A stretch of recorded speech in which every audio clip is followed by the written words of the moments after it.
complex numbers. Complex numbers, this is the general equation for complex numbers. We call it complex because it involves more than one thing. One portion of the complex number is the real number. It has no i's attached to it. The second part is the imaginary.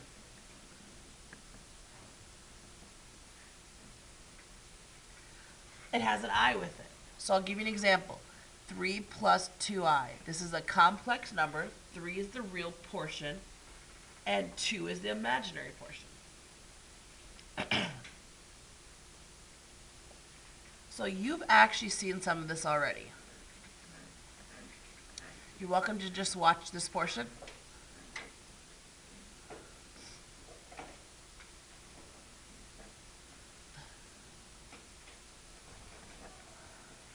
So each one of these is a parabolic function.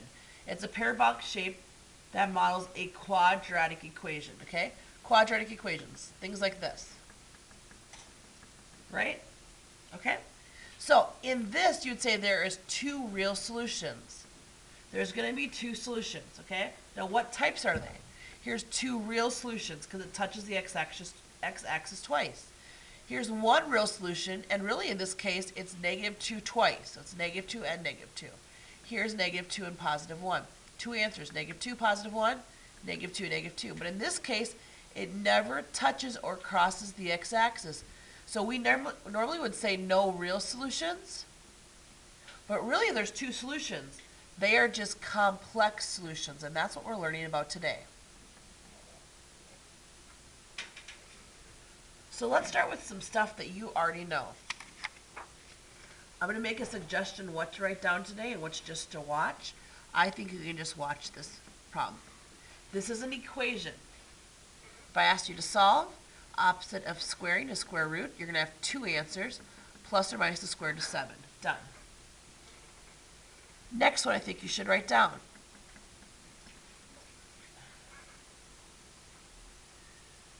This looks very similar to the first one, but the difference is there's a negative in front of the square root. Excuse me, there's a negative in front of the 64. Opposite of squaring is the square root. I know there's going to be two answers,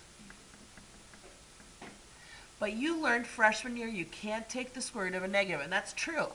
So what we do is we take this negative sign and we sneak it outside and it becomes an I, like a cursive I.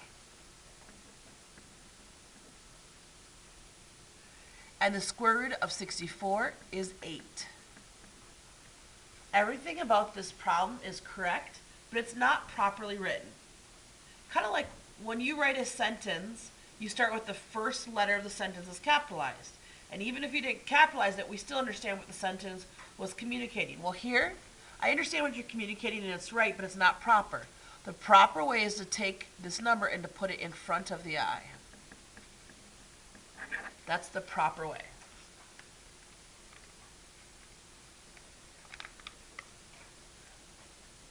Example number 3, I think you can just watch.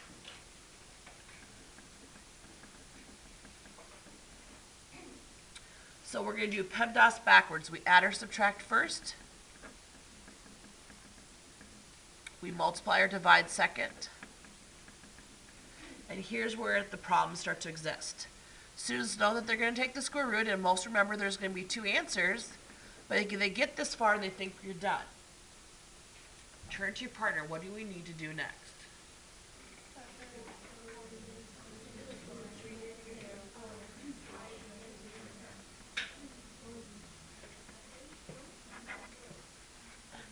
You always have to ask yourself, can I break this down further? So let's look at the perfect square roots.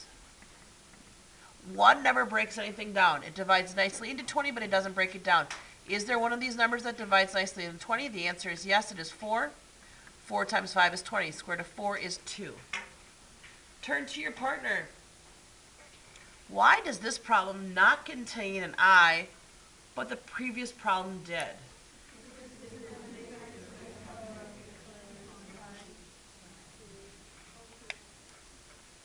This problem had a negative inside of the radical, or the square root. This problem didn't. Simple as that. Let's do the next one together. Please write down the next problem with me.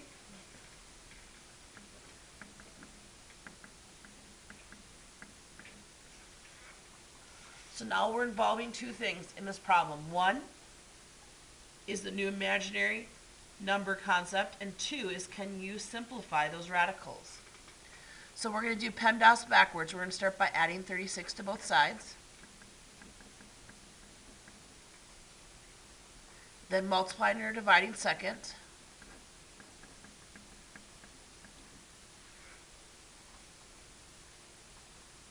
This tells you you're going to have two answers. So plus or minus in front. Can you take the square root of a negative? So it sneaks outside and becomes an I.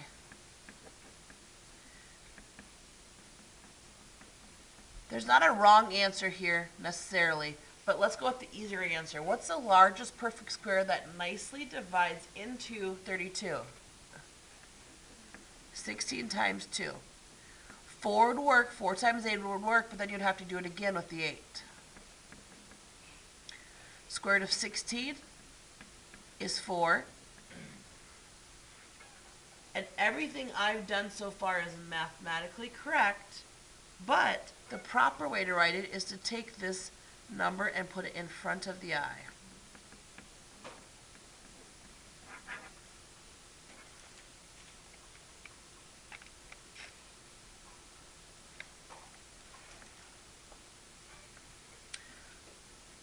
I do not think you need to write the next one down.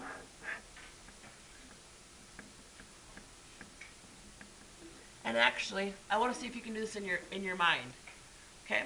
With the help of your partner, what is the answer to this? You have 20 seconds, and then I'm going to do it on paper. Go. Talk it over with your partner, not on paper.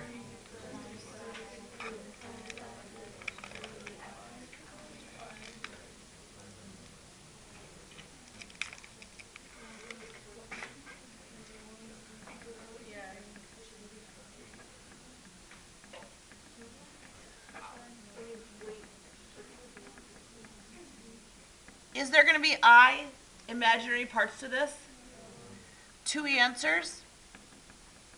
Do you know the square root of 36? Do you know the square root of 25? Problem's done.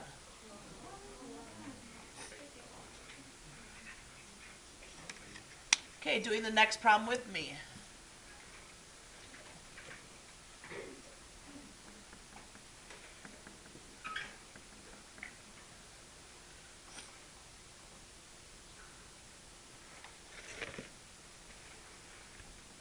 PEMDAS backwards.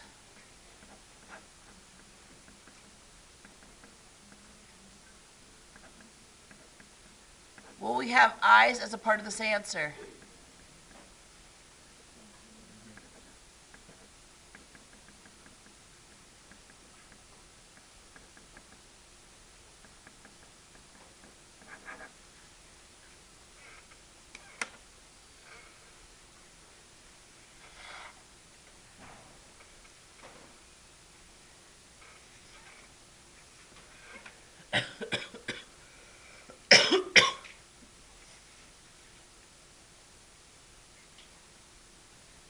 Okay, please write down patterns of I's.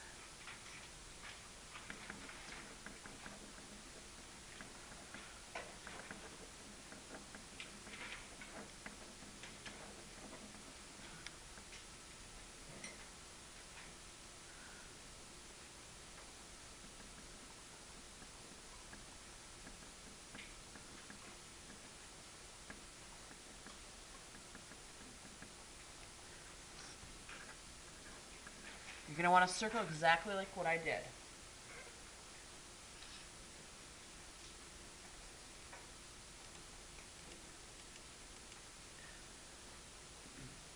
Well, mathematically, let me explain this to you. You have to know and you have to memorize that I squared is equal to negative 1. It's a fact you have to memorize. I squared is equal to negative 1.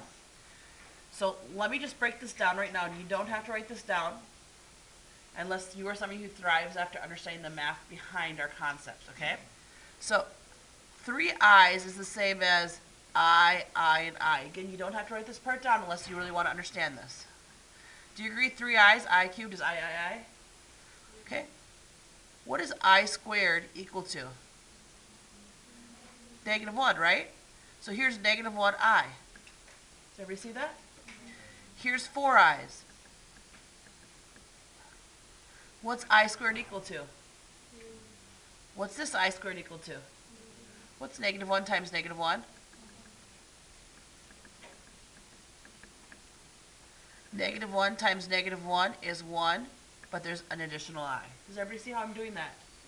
Okay, so do not write this down. I'm going to show you the really long way of doing this, and then we're going to learn another way to count on our hands. This is the long way. 1, 2, 3, 4, 5, 6, 7, 8, 9, 10, 11. Okay, negative 1, negative 1, negative 1, negative 1, negative 1, and a lonely I. Positive 1, positive 1, negative 1, I. 1 times 1 is 1, times negative 1 times I. Negative 1 I. Can I have a thumbs up or thumbs down if you understood how I was able to achieve that? Okay, I'm going to teach you a much easier way. What you have to memorize is right now is this pattern. And you should already have it down on your paper.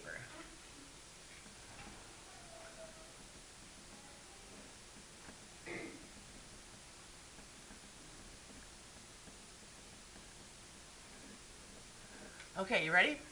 Let's start with I to the 9th. I to the 9th. Okay, are you ready? Here we go. Put five fingers up. Let me zoom this out so everybody can see. 5 fingers up. Your thumb, when it goes down, it never comes back up for each new problem. So 1, keep it down.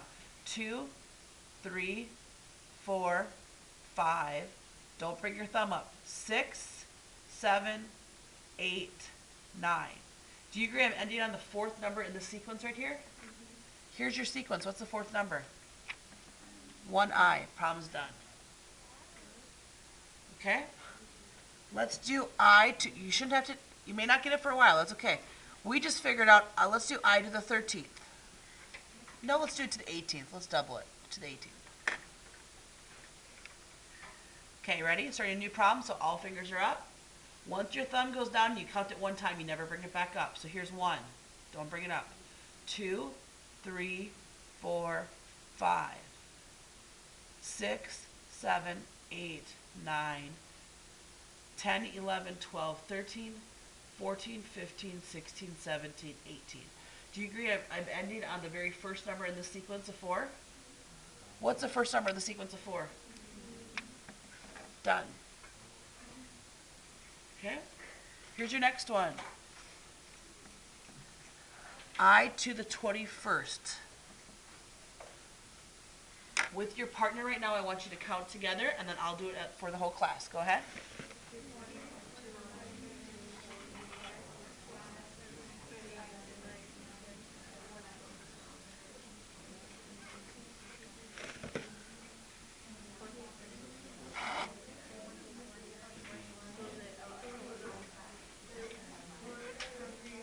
And here we go. Do it with me, even if you believe you have the answer. Here's 1, 2, 3, 4, 5, 6, 7, 8, 9, 10, 11, 12, 13, 14, 15, 16, 17, 18, 19, 20, 21. How many of you ended on the last number in the sequence?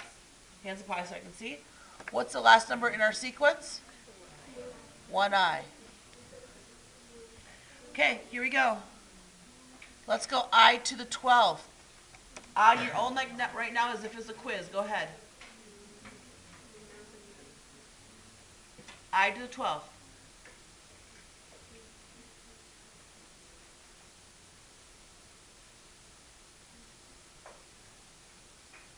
To understand this, there's 2 things you have to do.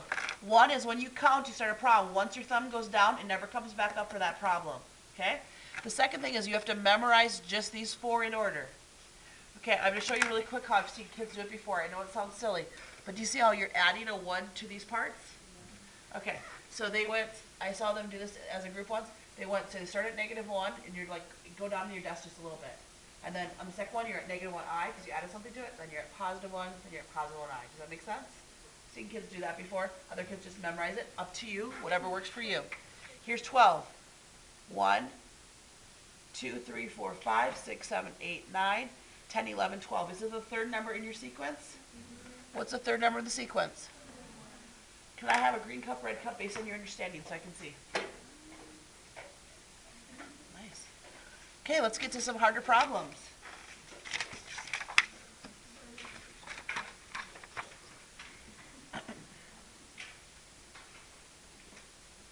Write this down, please.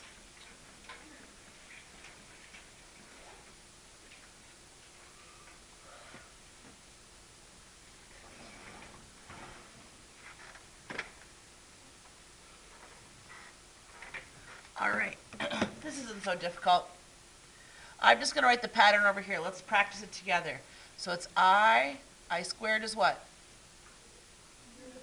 -1, then it is that, oops, sorry, this is -1i. Then it is to the +1, and then to the fifth is 1i. Okay, so what is 2 times -7 times -5? Could we grab a calculator and get the answer? Absolutely, but let's do some mental math. I'm going to forget about the negatives. What is 7 times 5?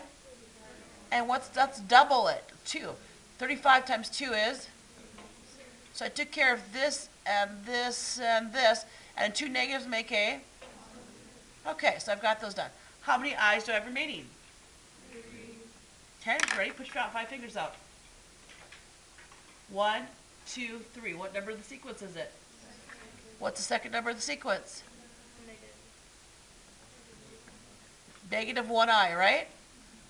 +70 times -1 is -70i.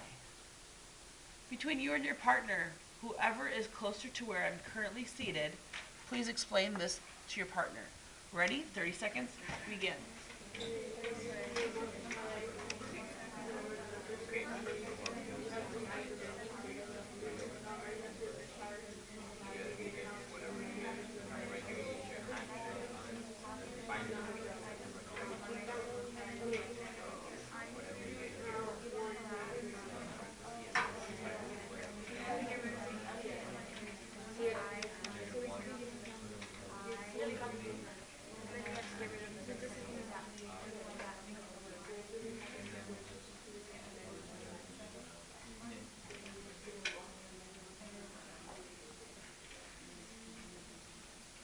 All right, with your partner, you have 30 seconds to do this problem, working together. Begin. I should hear you talking together.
Who is an answer of -24? Can you raise your hands high? Difficult stuff. Does anybody want me to explain it? No problem? Okay, ready? Here we go. I'm going to start with the numbers in front. Oh. It is. Okay, so you got to this part. Did you understand to this part? So, 1, 2, 3, 4. It's the third number in our sequence. The third number in our sequence is a +1. Okay with that? Okay. Sorry about the voice. Here's your next one.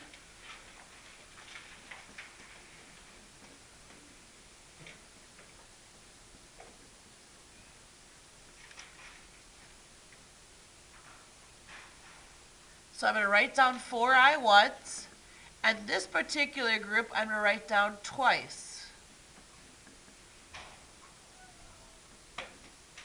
With your partner, you have 20 seconds. Go.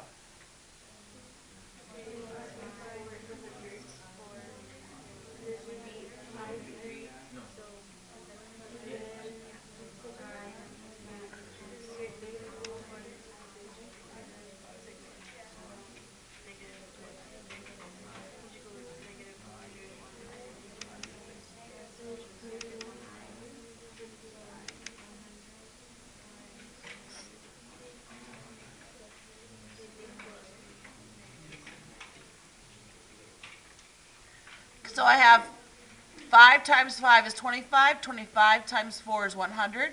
There's 3 i's. So 1, 2, 3. It's the second number of the sequence, which is negative 1i. Negative 100i. Hands up high if you had negative 100i. Very impressive. Okay, let's make it more difficult.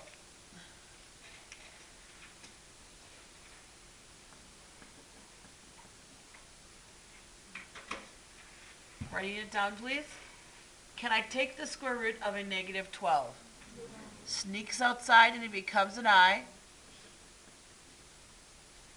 And the square root of 12, can it be reduced? Into 4 and 3.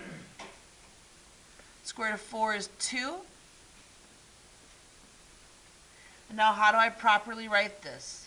6 times 2 is 12. I square root of 3. This was an expression. It's not an equation. There's one answer. There's no plus or minus in front of it.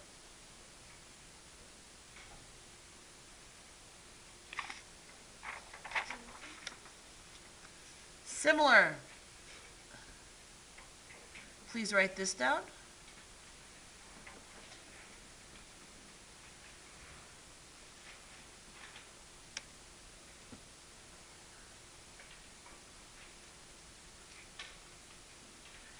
Sneak outside and becomes an I.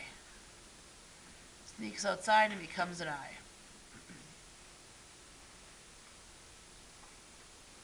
We could easily reduce the square root of 9. The square root of 9 is 3. So I have 3i on the left. Now the square root of 24 is irrational. So ask yourself, is there a perfect square that nicely divides into 24? 4 and 6.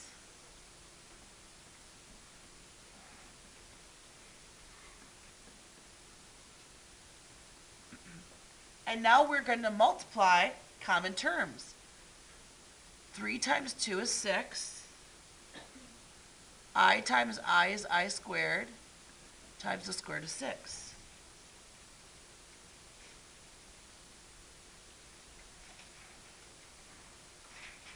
So I squared, it's the second number in the sequence. So here we go. 1, 2. Sorry, it's the first number in the sequence. What is the first number in the sequence? So negative 6 square root of 6.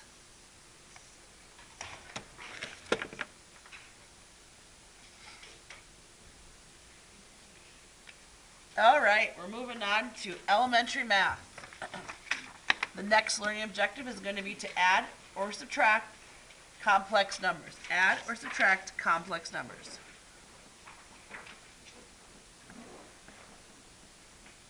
You are welcome to write this down, or you can simply watch. Your choice. Here's one complex number. It has a real and imaginary portion. Here's another complex number. It has a real and imaginary portion. And we're asked to add them. So I'm going to show all my work first. And then we'll go back and say, hey, we've done this in our head. Here we go. Negative 3 plus 5. I added the real portions from both.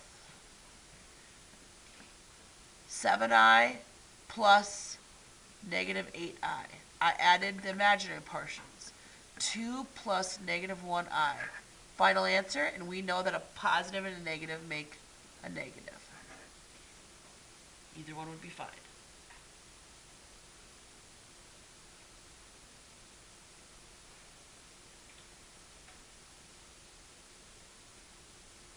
Could I have done that in my head? Yes.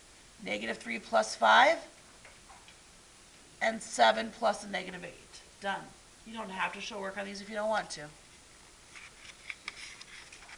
Let's have you try one with your partner before we go to subtraction.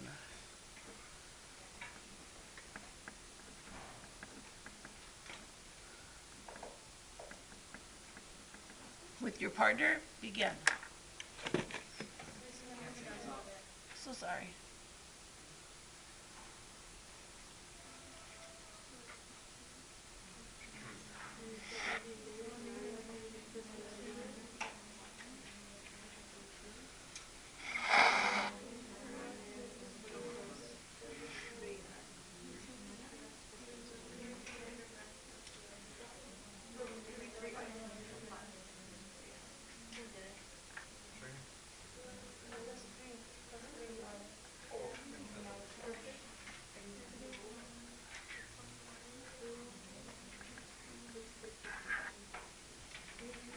How many of you have this answer by raise of hands?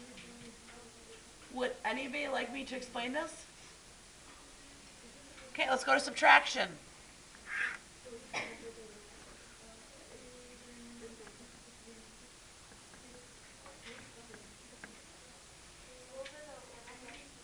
Oh, I'm so sorry, I didn't see it. Okay, let's slow it down here. Do you see how these are both real? They don't have an I. I want to add those. So negative 9 plus 11 is 2. And then I'm going to add the imaginaries. Negative 4, I plus, this was a negative 7I.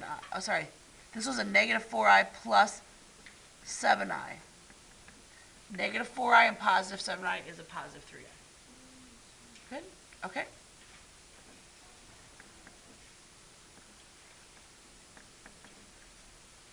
Based on what you know about subtraction, let's see what kind of answer you can get with your partner. Go.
Who ended up with this answer?